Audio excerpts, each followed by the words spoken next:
यानी यहाँ संतोष जी, एक तरह से ये कहा जाए कि 2025 विधानसभा चुनाव, वो राजनीति भी पूरी तरह से जो राजनीति का पहिया है ना, कान इधर से पकड़िए उधर से पकड़िए, यहां पर नीतीश कुमार ने वो पहिया अपनी तरफ ही घुमा लिया है। नीतीश नहीं तो निशांत के जरिए। संतोष जी, ये सवाल मुझसे है? हाँ जी जी। मेरा थोड़ा सा डिफरेंट टेक है जी। मैं थोड़ा बहुत सप्लीमेंट भी करता हूं और थोड़ा मैं कम्प्लीमेंट करूंगा उस बात को। मेरा कंप्लीटली इंफॉर्मेशन बेस्ड है। निशांत को लेकर के जो डिस्कशन है सीएम हाउस में या उनके परिवार वालों के बीच में, जहां तक मेरी जानकारी है, जो बातचीत मुझे होती रहती है, वो लोकसभा चुनाव के बाद से शुरू हो गया था। और दिसंबर में भी चर्चा एक बार हुई कि निशांत को कहीं न कहीं अब इसको प्रोजेक्ट किया जाए प्रचंड रूप से, लेकिन उस समय नीतीश कुमार ने रोक दिया कि अभी रुको। उसके बाद 2-3 राउंड नीतीश कुमार को कन्विंस किया गया, खास करके उनके एक्सटेंडेड फैमिली है उनके द्वारा, कि आपकी इतनी बड़ी राजनीतिक विरासत है, 17 से 18-20% के पॉलिटिकल कंस्टिट्यूएंसी आपके पास, जिसमें कि ईबीसी है, महादलित है, लवकुश की कंस्टिट्यूएंसी है, और एक कास्ट न्यूट्रल ओमेन की बहुत बड़ी कंस्टिट्यूएंसी आपके साथ है। इसको जाने कैसे दिया जाए।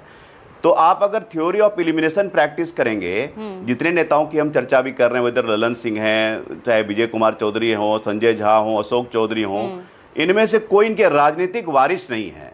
ये सीनियर नेता जरूर हैं। एकमात्र बार जब नीतीश कुमार ने उत्तराधिकारी बनाने की कोशिश की थी, वो उपेंद्र कुशवाहा के रूप में, जब जेडीयू समता पार्टी का मर्जर होता है और एक सीट बढ़ जाता है जेडीयू का, और सुशील कुमार मोदी को हटाकर लीडर ऑफ अपोजिशन बनाया जाता है उपेंद्र कुशवाहा को। फिर उनकी राजनीतिक महत्वाकांक्षा होती है, वो छोड़ के चले जाते हैं। फिर एक दौर आता है जिसमें प्रशांत किशोर आते हैं, लेकिन मुझे नहीं लगता है कि कभी किसी को उन्होंने उस हिसाब से प्रोजेक्ट किया कि उनका पॉलिटिकल वारिस हो। तो अगर थ्योरी ऑफ एलिमिनेशन प्रैक्टिस करेंगे तो उसमें नैरो डाउन होता है एक ही नाम, जो है निशांत कुमार। ठीक है, अभी तक राजनीति में नहीं थे, एकदम बात सही है, लेकिन ऐसा नहीं है कि वो राजनीति नहीं समझते होंगे, और पूरे सीएम हाउस में पिता के साथ इतने सालों से रहे हैं, वो चीज़ों को क्लोजली देख रहे होंगे। तो वो अब उन्होंने पूरी तरह से मन बना लिया है। और अभी देखिए खड़मास चल रहा है 15 मार्च से लेकर 15 अप्रैल का। 15 अप्रैल के बाद किसी भी समय वो पार्टी को ज्वाइन कर सकते हैं। ये अब पोस्टरिंग के लेवल से बहुत ऊपर चला गया है। ये पोस्टरिंग बीजेपी या आरजेडी किसी के लिए नहीं है कि निशांत आ रहा है, और निशांत अब कंफर्म रूप से आ रहे हैं, नहीं आने का सवाल ही पैदा नहीं होता है। अब उनके आने के बाद उनको क्या जिम्मेवारी दी जाएगी, वेदर वो हरनौत से चुनाव लड़ेंगे, ये इमेटेरियल है। उनके आने से ही एक स्ट्रांग मैसेज चला जाएगा कि JDU is here to stay. JDU को एक लॉन्ग रोड पॉलिटिक्स में मिलने वाला है। अदरवाइज लोग सब समझ रहे थे जब जेडीयू में एंट्री होगी निशांत कुमार की। संतोष जी, निश्चित रूप से 15 अप्रैल के बाद किसी भी समय वो राजनीतिक रूप से वो पूरी तरह से आधिकारिक रूप से ज्वाइन करेंगे, जहां तक मेरी जानकारी है। लेकिन संतोष जी, फिर एक सवाल ये खड़ा हो जाता है, लेकिन ठीक है पार्टी बचा लेंगे, लेकिन जिस विचारधारा की लड़ाई के साथ अब तक जो राजनीति अब तक नीतीश कुमार की देखी जाती रही है, परिवारवाद के खिलाफ लगातार वो खड़े रहे हैं, कैसे आगे इस लड़ाई को किस तरीके से लड़ते नजर आएंगे? देखिए मैं दूसरे तरह से देखता हूं। हाँ। पॉलिटिकली आप देखिए, नीतीश कुमार जब मिट्टी में मिल जाएंगे, उस पोजीशन से स्केल डाउन कर सकते हैं, तो ये क्या होगा? अभी वो ये कह सकते हैं कि मैं जब तक अच्छे स्वास्थ्य में था तब तक अपने बेटे को प्रोजेक्ट नहीं किया। और अभी मुझे नहीं लगता है कि अब नीतीश, ठीक है, नीतीश अभी तक जो निशांत को लेकर डिले हो रहा है, एकमात्र कारण यही है कि नीतीश कुमार अभी भी उहापों की स्थिति में, लेकिन अब क्लैरिटी धीरे धीरे आ रही है। कल देखिए सीएम हाउस में जो जा सके, जिनसे मेरी बातचीत हुई, सीएम हाउस में घुसते ही लेफ्ट साइड में एक लकड़ी का बना हुआ स्ट्रक्चर है जिसमें कि सीएम बैठे हुए हैं, उससे 20 मीटर की दूरी पर एक अरादर स्ट्रक्चर मंडप में निशांत बैठे हुए हैं। जितने लोग आ रहे हैं अमूमन तकरीबन सभी लोग निशांत से मिलते हैं।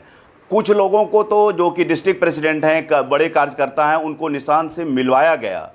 आपने चर्चा की कि कैसे संजय झा के कंधों पर हाथ रखकर वो तस्वीर खिंचवाते हैं।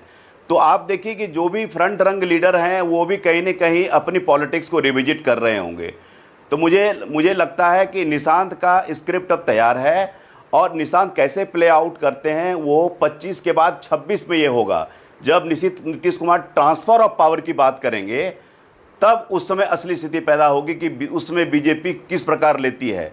लेकिन अगर मान लीजिए कि जेडीयू को अभी 45 सीट है, 60 सीट आ जाता है और आरजेडी, कांग्रेस और लेफ्ट को 60-70 सीटें आ जाती है और इनके कॉम्बिनेशन मिला करके 122 के ऊपर की जो सरकार बनाने के लिए जरूरी नंबर है, तब जेडीयू की बार्गेनिंग पावर फिर बढ़ जाती है, क्योंकि ये बिहार की राजनीति के नीतीश कुमार उभयनिष्ठ तत्व हैं, इधर भी जा सकते हैं उधर भी जा सकते हैं। वहाँ निशांत कुमार के होने के बावजूद भी इनकी बार्गेनिंग पावर बनी रहेगी।